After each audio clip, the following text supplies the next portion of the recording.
प्यारे बच्चों, मैं राजेंद्र गांधी अपने YouTube चैनल में आपका स्वागत करता हूं। अगर आपने इस चैनल को सब्सक्राइब नहीं किया है तो अवश्य कर लें। आज के वीडियो में हम आपकी पाठ्य पुस्तक रुचिरा भाग 3 के चौथे पाठ के अभ्यास पर चर्चा करने वाले हैं, जिसका नाम है सदैव पुरतो निदेहि चरणम। तो आइए आज का वीडियो शुरू करते हैं। अभ्यास का पहला प्रश्न है, पाठे दत्तम गीतम सस्वरम गायत। पाठ में दिए गए गीत का सस्वर गायन करना है। तो दूसरा प्रश्न है, अधोलिखिता नाम प्रश्न नाम उत्तराणी एक पदेन लिखत। नीचे लिखे गए प्रश्नों के उत्तर एक पद में लिखने हैं। पहला प्रश्न है, स्वकीयम साधनम किम भवति। अपना साधन क्या होता है। इसका उत्तर है बलम, अर्थात बल या आत्मबल। अगला है, पथि के विषमा प्रखरा। रास्ते में नुकीले और ऊंचे नीचे क्या हैं। उत्तर है पाषाणः, पत्थर। अगला है, सततम किम करणीयम। निरंतर क्या करना चाहिए। उत्तर है ध्येय स्मरणम, अपने लक्ष्य का स्मरण करना चाहिए। अगला है, एतस्य गीतस्य रचयिता कै। इस गीत के रचयिता कौन है। उत्तर है श्रीधर भास्कर वर्णेकर। अंतिम प्रश्न है, सह कीदृश कवि मन्यते। वह कैसे कवि माने जाते हैं। उत्तर है राष्ट्रवादी। तीसरा प्रश्न है, मंजूषातः क्रियापदानि चित्वा रिक्त स्थानानि पूरयत। इस पेटिका से क्रियापद लेकर रिक्त स्थान भरने हैं। सबसे पहले उदाहरण है, त्वम पुरतः चरणम निदेहि। तुम आगे चरण रखो या बढ़ाओ।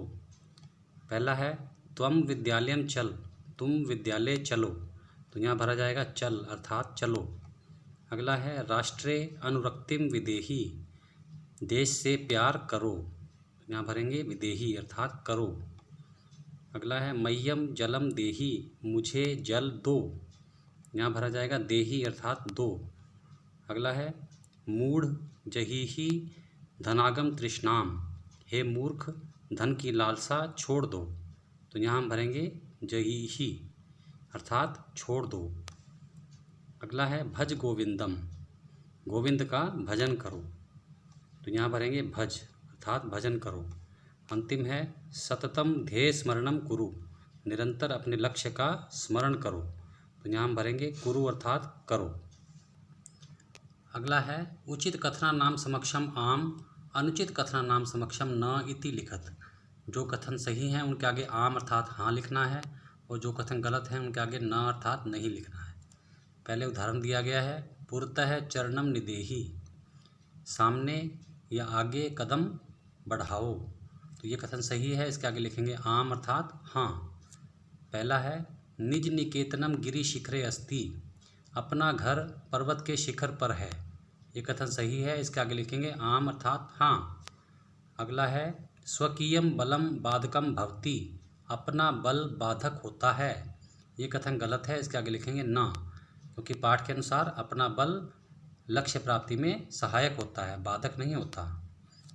अगला है, पथि हिंस्रा पशवै न संति।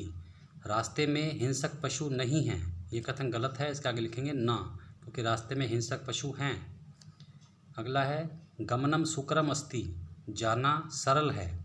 इसके आगे लिखेंगे न, क्योंकि पाठ के अनुसार जिस रास्ते पर हमें जाना है वो रास्ता बहुत कठिन है। अंतिम है, सदैव अग्रे एव चलनीयम। हमेशा आगे ही चलना चाहिए। ये कथन सही है, इसके आगे लिखेंगे आम, अर्थात हाँ। अगला है, वाक्य रचनया अर्थभेदम स्पष्टीकुरुत। वाक्य बनाकर अर्थभेद स्पष्ट करना है। यहाँ दो दो शब्दों के जोड़े दिए गए हैं। वाक्य बनाकर उनके अर्थों के भेदों को स्पष्ट करना है। तो आइए इसे समझ लेते हैं। पहला जोड़ा है, परितः।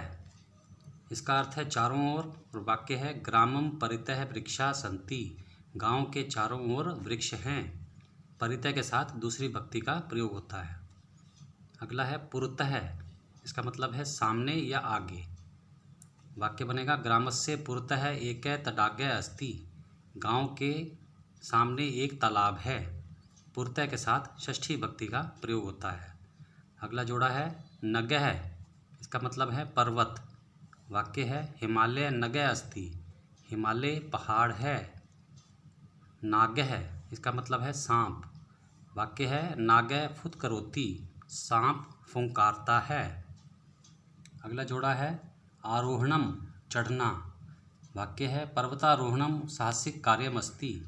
पर्वत पर चढ़ना साहसिक कार्य है। अवरोहणम उतरना।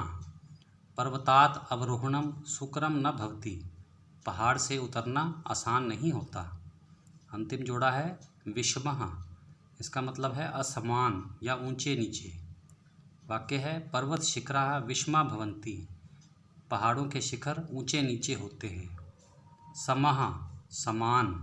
अध्यापकं कृते सर्वे छात्राः समा भवन्ति।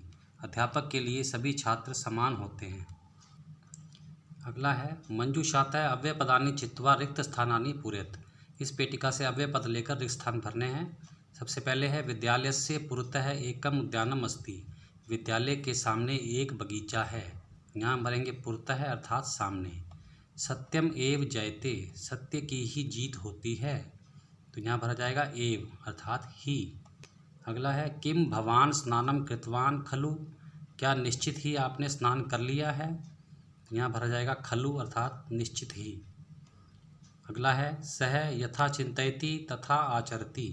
वह जैसे सोचता है वैसा ही आचरण करता है, तो यहाँ भरा जाएगा तथा अर्थात वैसे ही। अगला है ग्रामम परितः वृक्षा सन्ति। गांव के चारों ओर पेड़ हैं, तो यहाँ भरा जाएगा परितः अर्थात चारों ओर। अगला है विद्याम विना जीवनम वृथा। विद्या के बिना जीवन व्यर्थ है, यहाँ पे भरा जाएगा विना अर्थात बिना। अंतिम है सदा भगवंतम भज। हमेशा भगवान का भजन करो, तो यहाँ भरा जाएगा सदा अर्थात हमेशा। अगला है विलोम पदानि योजयत। विलोम पदों को जोड़ना है। विलोम पद वे पद होते हैं जिनका परस्पर उल्टा अर्थ होता है। सबसे पहले है पुरतः सामने, पृष्ठतः पीछे, स्वकीयम अपना, परकीयम पराया, भीतिः डर, साहसः साहस, अनुरक्ति लगाव, विरक्ति अलगाव, गमनम जाना, आगमनम आना। 7वां प्रश्न है लट लकार पदेभ्यः लोट विधिलिंग लकार पदानाम निर्माणम कुरुत। नीचे लट लकार के पद दिए गए हैं, इनसे लोट लकार और विधिलिंग लकार के पद बनाने हैं। सबसे पहले है पठती। ये प्रथम पुरुष एक वचन पद है। लोट लकार में प्रथम पुरुष एक वचन पद होगा पठतु और विधिलिंग लकार में होगा पठेत। खेलसी ये मध्यम पुरुष एक वचन पद है। लोट लकार में मध्यम पुरुष एक वचन पद होगा खेल और विधिलिंग लकार में होगा खेलेः।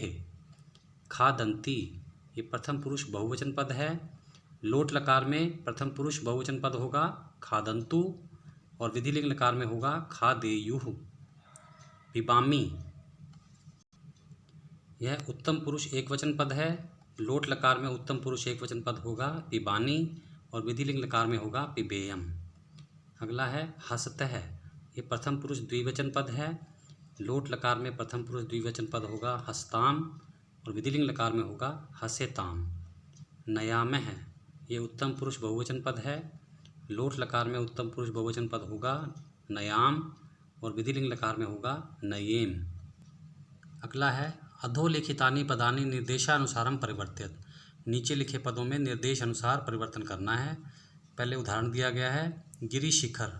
इसकी सप्तमी भक्ति एक वचन पद बनाना है जो होगा गिरि शिखरे अर्थात पहाड़ के शिखर पर। अगला है पथिन। इसकी सप्तमी भक्ति एक वचन पद लिखना है और वो होगा पथि अर्थात रास्ते में। राष्ट्र इसकी चतुर्थी भक्ति एक वचन पद लिखना है और वो क्या होगा राष्ट्राय राष्ट्र के लिए। पाषाण इसकी सप्तमी भक्ति एक वचन पद लिखना है पाषाणे अर्थात पत्थर पर। यान ये नपुंसकलिंग शब्द है। इसकी द्वितीय भक्ति बहुवचन पद लिखना है यानानि बहुत सारे यान। शक्ति इसकी प्रथमा भक्ति एक वचन पद लिखना है शक्ति ही। पशु इसकी सप्तमी भक्ति बहुवचन पद लिखना है और वो होगा पशुषु अर्थात पशुओं में। प्यारे बच्चों, आज का अभ्यास कार्य यहीं समाप्त होता है। अगर आपने इस चैनल को सब्सक्राइब नहीं किया है तो अवश्य कर लें। धन्यवाद। आप सबका कल्याण हो।